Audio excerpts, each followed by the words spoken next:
Have you ever felt like your emotions were running the show, completely independent of your conscious will? What if I told you that what you perceive as your immediate emotional response might not be what's truly happening in your brain? For years, the conventional wisdom suggested our amygdala, the brain's emotional alarm bell, reacted first, triggering feelings before our rational mind caught up. But cutting-edge neuroscience is revealing a much more complex and, frankly, mind-blowing truth.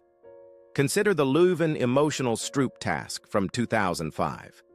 This study observed individuals facing depression, revealing they exhibited significantly slower reaction times when trying to ignore negative words.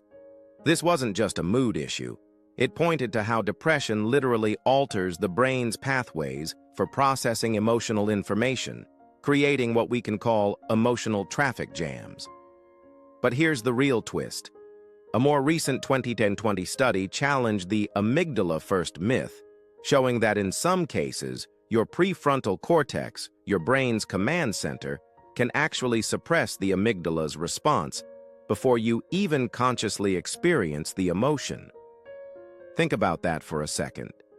Your brain is already managing your feelings before you even know you have them. This discovery completely flips our understanding of emotional control. What does this mean for your ability to master your inner world? You probably believe that expressing every emotion immediately is always the healthiest option, right? Or that empathy is always a virtue, especially for those with high emotional intelligence. Prepare to have your assumptions challenged, because the science says otherwise. Take the productivity paradox, a fascinating finding from Harvard in 2018. It revealed that strategically suppressing anger for just 10 minutes can actually boost your creativity by up to 30%. But here's the critical nuance. This only works if the suppression is goal-oriented, like planning a thoughtful response rather than simply bottling it up. It's about channeling, not denying. Then there's the empathy mirage. You might assume people with high emotional intelligence are overflowing with empathy, but studies show they're often less likely to feel intense empathy in high-stakes situations. Think doctors making tough decisions. Their brains prioritize cognitive control over emotional reactivity, a crucial skill for navigating complex scenarios. And perhaps the most profound revelation, your brain struggles to distinguish between a vivid memory of an event and the actual event itself. This incredible insight explains why certain therapeutic approaches involve revisiting and re-experiencing memories. It's not about reliving the past, but about giving your brain a chance to rewrite the neural pathways associated with those experiences, transforming how they affect you today. But the really interesting part is coming up. What if your emotions weren't just fleeting feelings, but a fundamental biological inheritance deeply wired into your very survival? Imagine a world without fear, anger, joy, or love. This isn't a hypothetical thought experiment. It's the reality for some. Consider the compelling case of a 45-year-old man who survived a severe car accident, resulting in bilateral amygdala damage. The profound consequence? He now experiences no fear or anger, but tragically, also no joy or love. His story is a stark, powerful reminder that emotions are not merely feelings we can choose to have or not. They are hardwired into our very existence, essential components of our ancient survival system. This isn't just about understanding deficits, it's about unlocking potential. On the flip side, we see modern examples of profound transformation. Take the CEO who, using advanced neurofeedback training, learned to visually track his amygdala activity during stress simulations. In just 6 months, he reduced his anxiety by 60%, literally training his brain to respond differently. This is real-world neuroplasticity in action. What if your emotional landscape isn't fixed, but a dynamic system you can actively shape? The next section will show you how to start doing exactly that. Now that we've peeled back the layers of how your brain processes emotions, it's time for some actionable, neurobiologically grounded tools you can use immediately. Forget generic advice. These are direct hacks for your nervous system. First, try the mirror neuron reset. Find a mirror. Look into your own eyes for 60 seconds and simply smile at your reflection. It sounds almost too simple, doesn't it? Yet, this activates your insula, a key brain region linked to empathy and self-awareness, and a 2021 MIT study found it reduces stress hormone levels by a remarkable 25%. You're literally tricking your brain into a calmer state. Second, when you feel overwhelmed, whether by stress or a rush of difficult emotions, try the 3-second rule. Take 3 deep, slow breaths, focusing intently on the sensation. This simple act stimulates your vagus nerve, a critical pathway for calming your nervous system and shifting your body into a rest and digest state. It's a neurobiological hack for an instant emotional reset. Think about it. Could such simple actions truly hold the key to profound emotional shifts? Pause this video right now. Do the 3-second rule. Feel the difference. You might be surprised by the immediate impact. The influence of your emotions extends far beyond your personal feelings, weaving into the very fabric of society, guiding our evolutionary path, and even shaping our appreciation for art. Did you know that emotions are the hidden currency of decision-making, even in something as seemingly rational as economics? Consider the endowment effect, why we value things more just because we own them. This isn't purely logical. It's deeply rooted in the release of dopamine, a neurochemical associated with pleasure and reward. Your brain literally rewards you for holding on to what you have. Furthermore, emotions like shame and guilt evolved over millions of years to enforce social norms, essential for tribal cohesion.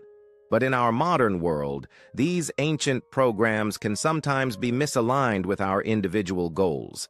Have you ever felt guilty about your own success or ashamed of an ambition? It's your ancient brain wrestling with modern aspirations. And in the realm of art and music, emotions play a fascinating role. A 2023 study found that listening to dissonant music, think avant-garde composers like John Cage, can actually reduce amygdala activity.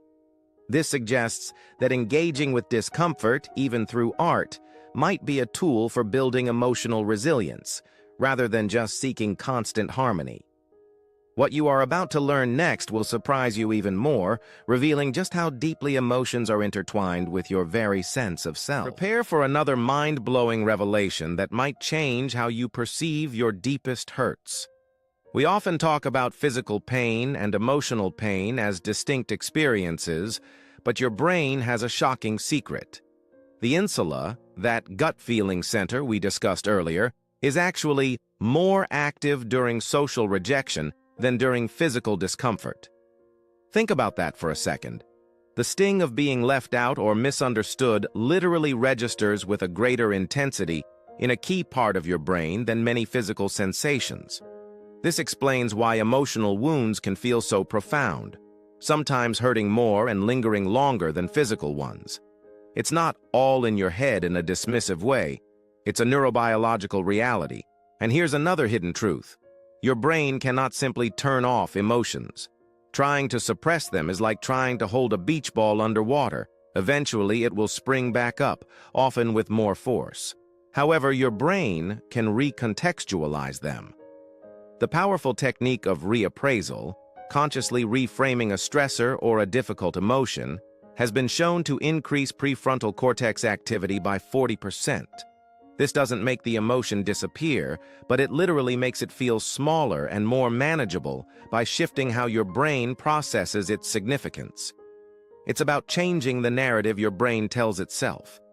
But wait, there is more. To truly grasp the intricate dance of your emotions and how to conduct them, sometimes a metaphor can make complex science beautifully human. Imagine your brain as a magnificent symphony orchestra.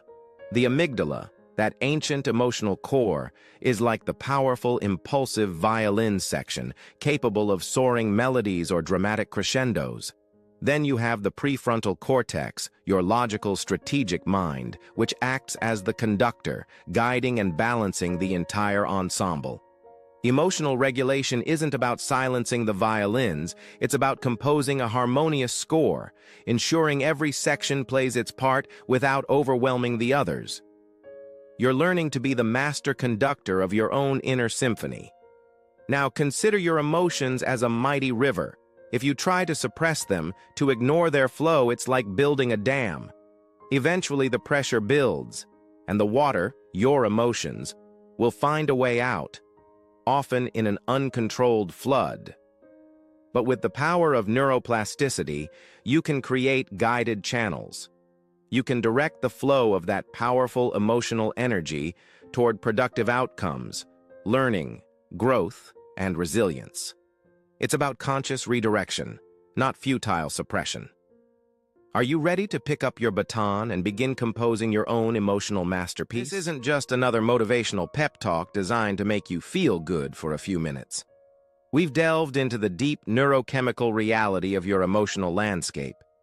You've learned why some common strategies fail, like blind suppression, and how to instead hack your brain's actual wiring. We haven't offered vague energy talk. Every claim is tied to peer-reviewed studies and verifiable neuroscience. This video offers more than just tidbits of information. It's about transformation. You're walking away with actionable, neurobiologically grounded tools that empower you to understand, manage, and ultimately reshape your emotional responses. Your emotions are not your enemy. They are your ancient, powerful survival system, and with the insights shared today, you now possess the knowledge to begin rewriting its code. You're not just reacting, you're actively creating your emotional future. What aspect of your emotional intelligence are you most excited to rewire? Share your thoughts and reflections in the comments below. And for our next journey into the mind, join us to uncover the hidden logic of decision-making, how your brain lies to you, and how to stop it. You won't want to miss it.